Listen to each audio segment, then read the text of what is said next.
SSB जाना चाहते हो और ओआईआर और पीपीडीटी टेस्ट के बारे में जानकारी जानना चाहते हो तो आप सही जगह पर हो।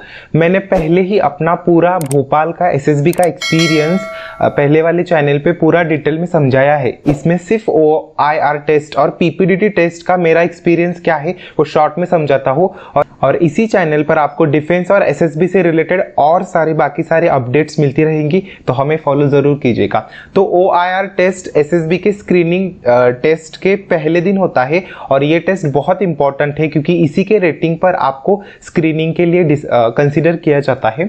तो जो टेस्ट होता है इसको ऑफिसर इंटेलिजेंट रेटिंग टेस्ट कहते हैं।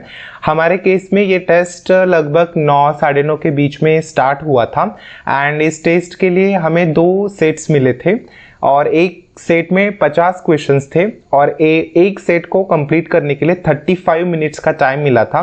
तो 2 सेट्स के टोटल 100 क्वेश्चंस होते हैं और टाइम जो आपको मिलता है वो 70 मिनट का मिलता है। दोनों के बीच में आपको थोड़ा गैप भी मिलता है 10 मिनट्स का। सबसे पहले आपको ओआईआर टेस्ट से रिलेटेड सारी जानकारी आपको बता दी जाती है। एक बड़े से हॉल में आपको चेस नंबर वाइज बिठाया जाता है। भोपाल में बहुत बड़ा हॉल है उनका और वहाँ पे आपको चेस नंबर वाइज बिठाया जाएगा। फिर आपको ओआईआर टेस्ट के लिए बुकलेट्स दी जाएगी, आंसर शीट दी जाएगी और आंसरिंग के लिए जो ओएमआर शीट होती है वो सेपरेटली आपको प्रोवाइड की जाती है। वहाँ पर उस पर जो कुछ भी लिखना है वो सब कुछ वहाँ पर इंस्ट्रक्शंस में बताया जाता है। फिर आपको बड़ी सी स्क्रीन पे दिखाया जाता है कि किस तरीके से आपको क्वेश्चन को अटेम्प्ट करना है और आंसर को मार्क करना है। उसके बाद आपका टेस्ट का टाइमिंग शुरू हो जाता है और विद इन द टेस्ट आपको बहुत सारे वो जो प्रॉब्लम्स है उसको सॉल्व करनी होती है।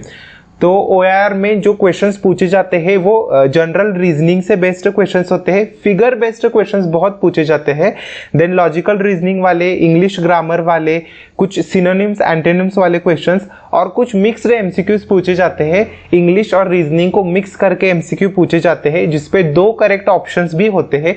तो ओआईआर टेस्ट मुझे लगता है इजी टू मॉडरेट होता है, बहुत ज्यादा डिफिकल्ट नहीं होता। जो रिटन एग्जाम क्वालिफाई कर सकता है वो ओआईआर टेस्ट को क्वालिफाई कर सकता है।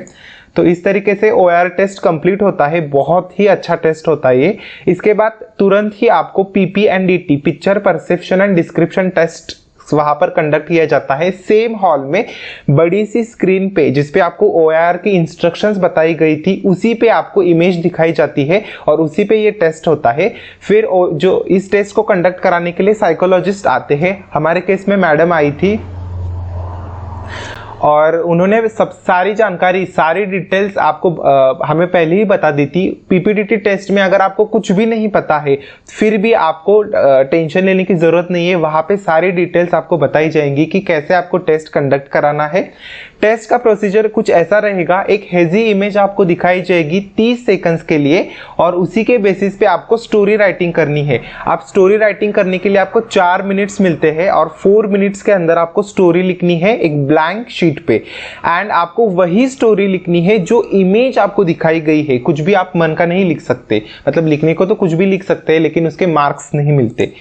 देन मेरे केस में जो इमेज दिखाई गई थी वो ये इमेज थी। 3 से 4 लोग वहां पर दिखाए गए थे जिसमें एक लड़की कुछ तो हाथ में पकड़ के खड़ी है एंड वहां पे 2-3 लड़के हैं और वो कुछ तो डिस्कस कर रहे हैं। बैकग्राउंड यहाँ पर दिखाई दे रहा है लेकिन वहां पर थोड़ा ब्लर बैकग्राउंड दिखाई दे रहा था। इमेज भी थोड़ी ब्लर थी, ये मैंने एआई टूल से बनाई है तो थोड़ा सा ये क्लियर दिख रही है। वहां पे और हेजी इमेज थी, कुछ समझ में नहीं आ रहा था, ऐसी इमेज थी। तो इस इमेज को देख के आपको पता लगता है कि आंसर शीट पे आपको क्या लिखना है। सो आपको आपका चेस्ट नंबर लिखना है, बैच नंबर लिखना है, आपका प्लेस, आपकी एंट्री, डेट एंड आपको सबसे पहले इस बॉक्स में आपके कैरेक्टर को चूज करना है। मैंने एक मेल को अपना कैरेक्टर चूज किया था जिसको मैंने 22 एज का मैंने एक मेल बताया था जिसको मैंने पॉजिटिव मूड में दिखाया। फिर second character is a female and फिर और 2 यहाँ पर मेल है। तो मैंने मेल यानी मनोज को अपना कैरेक्टर लिखा था और मेरा जो एक्शन था, जो मेरी स्टोरी की थीम लाइन थी वो क्विटिंग एडिक्शन प्रोग्राम से रिलेटेड थी कि यूथ में जो क्विट एडिक्शन प्रोग्राम है उसके लिए ये लोग क्या करना चाहते हैं, एक अवेयरनेस कैंप बनाना चाहते हैं, अवेयरनेस कैंपेन एनजीओज के साथ मिलकर बनाना चाहते हैं। उसी से रिलेटेड मेरी स्टोरी थी। अब फर्स्ट टाइम मैं गया था तो मुझे उतना फास्ट लिखने का वहां पर नहीं सूझा, तो तो मैंने थोड़ा स्लो लिखा और सोच के लिखते समय मेरी जो 4 मिनट्स थे उसमें स्टोरी कंप्लीट नहीं हो पाई थी, हाफ स्टोरी ही मैं लिख पाया था, लेकिन मैंने नरेशन में जाकर के वो स्टोरी कंप्लीट कर दी थी। स्टोरी राइटिंग के बाद आपसे शीट्स कलेक्ट की जाती है और आपको ग्रुप्स में डिवाइड कर दिया जाता है। 10 से 15, मुझे लगता है कि 12 से 15 लोगों का एक ग्रुप होता है and depends upon your number reporting candidates पर होता है। और एक साथ मल्टीपल जीटीओस बैठते हैं, मतलब जीडी डिस्कशन पैनल्स बैठते हैं। हमारे केस में 4 तो थे, तो अलग अलग लोकेशंस पर होती है, तो आपको 5 से 10 मिनट तो मिल जाते हैं। उसी टाइम के बीच आपको आपकी स्टोरी मन में क्या करनी है, प्रिपेयर करनी है। 1 मिनट के अंदर आप कैसे नरेट कर सको। Narration is very important thing. Discussion जैसे ही स्टार्ट होता है तो सबसे पहले नरेशन स्टार्ट होता है, फिर चल के आपका डिस्कशन शुरू होता है। तो जैसे ही हम डिस्कशन के लिए गए थे, हम एक सेमी सर्कल मैनर में हमें चेयर्स पर बिठाया गया चेस नंबर्स के अकॉर्डिंग। तो सबसे पहले जीटी सर ने हमें ग्रीट किया और सबसे पहले उन्होंने रिलैक्स होने को बोला। फिर उन्होंने हमसे थोड़ी बात की 1 मिनट के लिए और फिर हमें सारे इंस्ट्रक्शन समझाई कि किस तरीके से आपको नरेट करना है, क्या करना है। और फिर 1 बाय 1 नरेशन स्टार्ट हुआ। मोस्ट ऑफ द टाइम मेरे ग्रुप में जो थे वो फ्रेशर्स थे, तो वो अच्छा नरेट नहीं कर पाए थे। कुछ लोगों ने काफी अच्छा नरेट किया था। तो मेरी जो पूरी स्टोरी है, यू कैन सी हियर, तो मेरा जो पूरा थीम था वो क्विटिंग एडिक्शन से रिलेटेड था। तो मैंने अपनी जो स्टोरी थी वो 1 मिनट के अंदर नरेट कर दी थी। राइटिंग में मैं स्टोरी लिख नहीं पाया था, लेकिन नरेशन में मैंने अपनी स्टोरी कंप्लीट कर दी थी। तो शॉर्ट में मैं अपनी स्टोरी बताता हूँ कि मनोज जो होता है वो आइडेंटिफाई कर लेता है कि किस तरीके से उसके हॉस्टल्स में, कॉलेज में लोगों, स्टूडेंट्स के बीच में ड्रग्स, सिगरेट, अल्कोहल के एडिक्शन है। तो वो मैंने उसको स्टूडेंट एसोसिएशन का हेड बनाया है, प्रेसिडेंट बनाया, और वो जाकर डिस्कस करता है अपने एसोसिएशन मेंबर्स के साथ। अब मैंने सानिया नाम से एक विमेन का कैरेक्टर भी बनाया है जो विमेन की रिप्रेजेंटेटिव होती है। वो कहती है कि बॉयज से रिलेटेड आप क्विटिंग एडिक्शन से रिलेटेड कैंपेन पे आप काम करो, लड़कियों से रिलेटेड जो भी क्विटिंग एडिक्शन का होगा उसमें मैं काम करूंगी। तो सब मिलके वो एडिक्शन प्रोग्राम को चलाते हैं।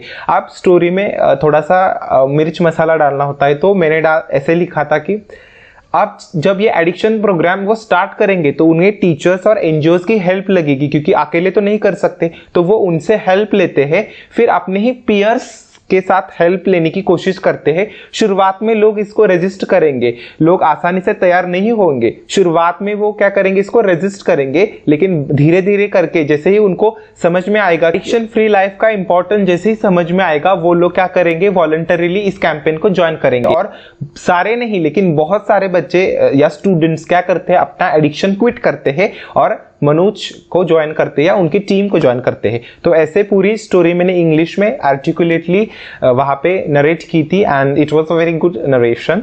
After that the discussion starts. जैसे ही डिस्कशन स्टार्ट हुआ, किसी रैंडम बंदे ने स्टार्ट कर दिया। मोस्ट ऑफ द डिस्कशन में हमारी जो स्टोरी की थीम थी वो प्रोजेक्ट से रिलेटेड थी, कि एक प्रोजेक्ट गाइड है। मोस्टली लोगों ने कहा कि जो लेडी है वो प्रोजेक्ट गाइड है और बाकी जो लोग हैं उसके स्टूडेंट है। तो कुछ तो वो कॉलेज का लास्ट ईयर का प्रोजेक्ट से रिलेटेड डाउट डिस्कस कर रहे हैं। तो हमने थ्रू आउट डिस्कशंस यही किया। मैंने भी काफ़ी अच्छे और यूनिक पॉइंट्स रखे और इसी तरीके से हमारा डिस्कशन चलता रहा।